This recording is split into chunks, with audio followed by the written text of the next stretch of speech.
Okay, welcome to the Fiction Friday review of Dune by Frank Herbert. Now, for those of you that don't know, Dune is actually a book about Paul Atreides, Paul Muad'Dib, Kwisatz Haderach, Lisan al-Gaib, Usul. How many frickin' names does this guy need? I swear to God, it's the same character, but he has all those names. Makes a lot of sense, right? Every time you turn around, you gotta call him by something else, but it's always meaning the same thing. Now, I'll say this much about Dune. It was long. I mean, long. It took me quite a while to get through that book. I'm not saying I didn't enjoy it, I did, but it was a long and arduous journey. It's a little difficult to classify exactly what Dune is. I mean, is it straight up science fiction? Is it maybe a political thriller? Is it a family drama? Well, it's kind of got elements of all of that, even though it is technically classified as science fiction. I'll say this much. Frank Herbert had a great way of describing a lot of different political families and how they interrelate with each other. He also touched on how religions from different planets can actually be very similar. The main characters come from Caladan, I don't really know how to pronounce it, and the religion is actually very similar to the Fremen on Arrakis, which is the sand-inhabited dune world. Now, the reason for this is it actually was spread there by a reverend mother kind of illustrates how religion on our own planet spreads around and has a lot of similarities. So to get into the meat of the book, spoilers ahead.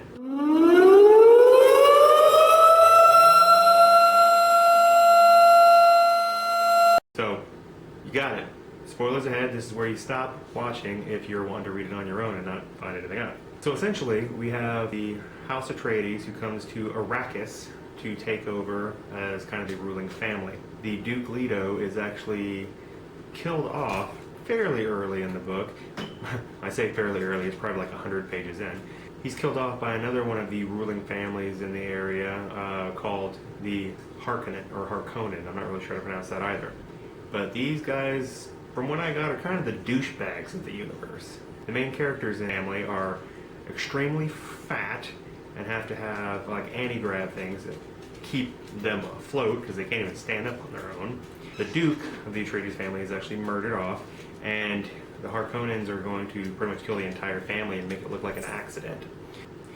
Paul, the Duke's son, and his concubine, it's not actually his wife, Jessica, escape out into Arrakis. They meet up with the Fremen, which are actually the local people of the planet, learn to survive in a world that has no water. They have to wear special suits, absorb their sweat, urine, and the moisture in their breath, and save it in little pockets all across the suit. That way they can use it later and sip it through a straw. So, I mean, I'm sure all of you are thinking, delicious, yummy sweat. And you can't even have it on ice, so it can't be cold sweat, it's going to be hot. But still, just the whole concept sounds kind of gross. But you do what you got to do to survive. Now, the whole reason that these different families are trying to control this world is spice is something that's put in everything they have. Their food, it's in everything. So it's almost like the currency of the universe. And without it, their whole civilization, the way their economy works, would just fall apart. So that's why it's so important, because this spice is only on this planet. You can't get it anywhere else. This is what Paul Atreides is actually dealing with when he's out there in the sand with his mother and he meets up with the Fremen. The Fremen actually take him in. They believe he's godlike, and almost like the Messiah, known as the Lisan al-Gaib. I'm sure I'm butchering all of this. Well, he's brought into their tribe, and he's given the name Paul Muad'Dib. He thrives in their tribe and starts to encompass more and more the myth, the legend that is Lisan al-Gaib.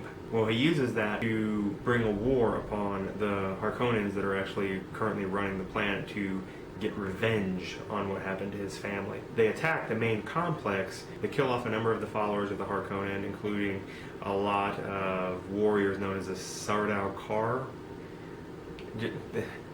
This book has an entire back of it that's just full of glossary terms and trying to tell you what all this stuff means.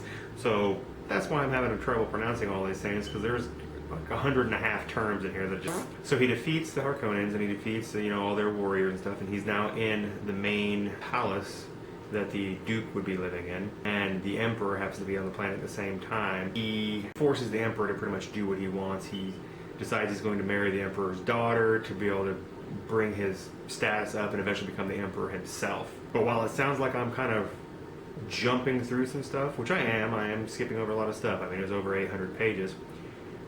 That's how the end kind of goes. I mean, it's all this buildup of, you know, what these people are thinking and why he's doing this and how the religion works and how the politics work and this, that, and the other thing. But then it gets to the end of the book where, you know, finally you spent all this time, the big battle's going to happen now. You finally get the little oomph for what you've all been reading for. Well, about a chapter's worth of stuff, and it's like, hey, okay, so, you know, he's in there now, he's talking to the Emperor, he fights the last Harkonnen and kills him, and he's like, alright, I'm going to marry your daughter. The end. What the hell? I read 800 pages to finally see this epic ending, all this stuff I've been building up towards, and it's just kind of like, alright, thanks, see you later. It's not to say I didn't enjoy the book, I did, it kept me turning the pages, like I always say.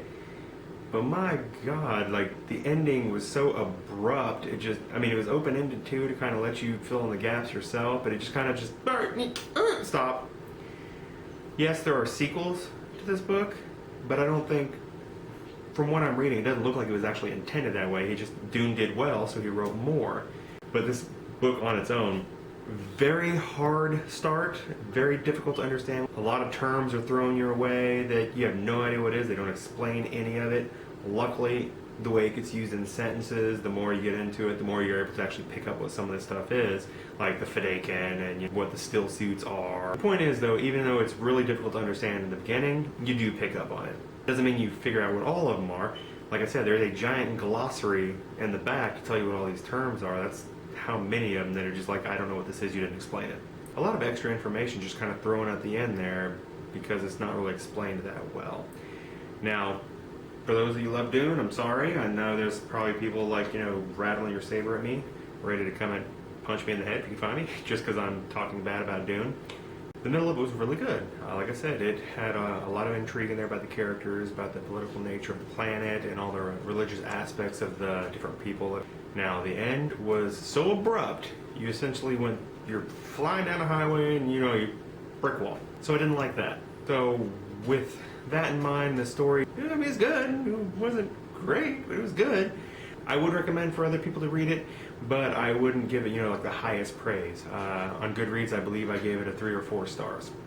So, probably worth the time, but know what you're getting into.